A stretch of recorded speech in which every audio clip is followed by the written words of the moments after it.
আজকে নিয়ে চলে আসলাম আমাদের অঞ্চলের একটি মাছের রেসিপি। ছোট নদীর মাছ। এই মাছটা খেতে এতটাই মজা, এটা আমাদের অঞ্চলের সবাই অনেক বেশি পছন্দ করে। আসসালামু আলাইকুম, welcome back to my channel my page. সবাই কেমন আছেন? আশা করি খুব ভালো আছেন। তো ঝটপট রেসিপি চলুন শেয়ার করি। তো কী মাছ একটু দেখিয়ে দিচ্ছি আপনাদেরকে। এই মাছটা হচ্ছে এখন কম বেশি হয়তো অনেকেই চেনে। এটা কিন্তু হচ্ছে আমাদের অঞ্চলের মাছ। তো এই যে এটার মানে নামটা আসলে শুনলে হয়তো অনেকে হাসবেন। এটা কি মাছ আমি নামটা বলব না। কিন্তু যদি কেউ চেনেন বা জানেন অবশ্যই আমাকে কমেন্টে জানাবেন যে এটা কি মাছ। আমি তো জানি যেহেতু আমার এলাকার মাছ, কিন্তু আমি এটার নামটা বলব না। তো এই তো মাছগুলো হচ্ছে কেটে ধুয়ে পরিষ্কার করে নিলাম।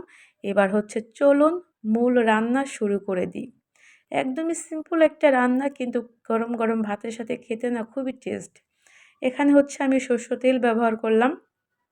এবার এখানে তেলটা গরম হয়ে যাওয়ার পরে পেঁয়াজ কুচি দিয়ে দেব।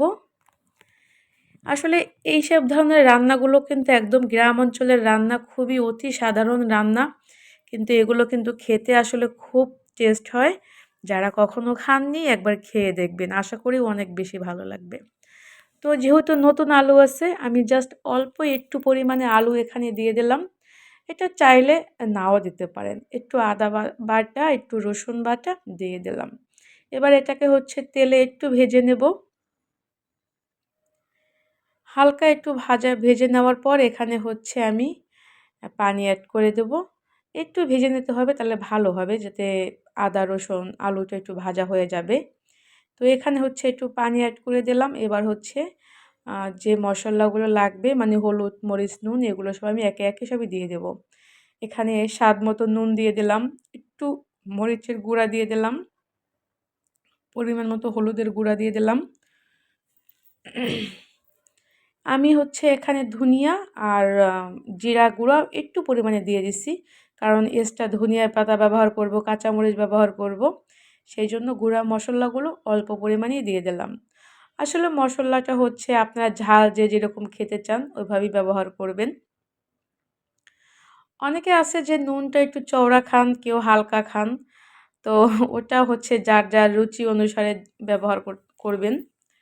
তো এবারে মশলাটা কষিয়ে নেওয়ার পরে হচ্ছে আমি এখানে মাছগুলো দিয়ে দিলাম। মাছগুলো যে পর্যন্ত কালারটা না চেঞ্জ হবে ওই পর্যন্ত এটাকে ভালো করে মশলার সাথে মিলিয়ে নেবেন। যখন দেখবেন যে মাছটার কালারটা চেঞ্জ হয়ে যাচ্ছে, তখন আর বেশি নাড়ানাড়ি করা যাবে না, ভেঙে যাবে মাছগুলো বেশি নাড়তে গেলে। তো আমি কিন্তু ভালো করে মিশিয়ে নিলাম। এবার হচ্ছে এই তো একটু কষিয়ে এখানে আমি ঝোলের পানি দিয়ে দেব। মাছটা যখন কালার চেঞ্জ হয়ে যাবে তখন কিন্তু একটু আলতো আলতো হাতে নাড়তে হবে, বেশি করে নাড়া কিন্তু ভেঙে যাবে, কারণ এই মাছটা একটু নরম টাইপের হয়। তো এই তো ঝোলের পানি অ্যাড করে দিলাম। এবার খুব ভালো করে একটু মিলিয়ে এটাকে ঢাকা দিয়ে রান্না করে নেব কিছু সময়।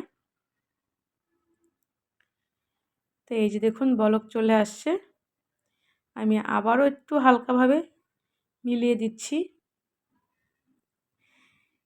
এবার হচ্ছে এই পর্যায়ে কিছু কাঁচা মরিচ, তারপরে টমেটো কুচি, এগুলো দিয়ে দিচ্ছি।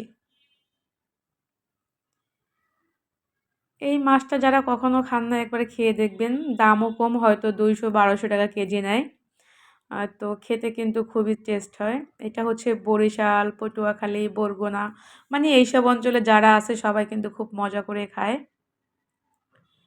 এবার হচ্ছে একটু ধনিয়া পাতা দিয়ে দিলাম নামানোর আগে। তো আমি এটাকে আর একটু ঝোলটা টানিয়ে নেব, মানে একদম মাখা মাখা উঠাবো। তো এই তো ফাইনালি কিন্তু আমার তরকারিটা হয়ে গেছে, এবার তুলে ফেলবো।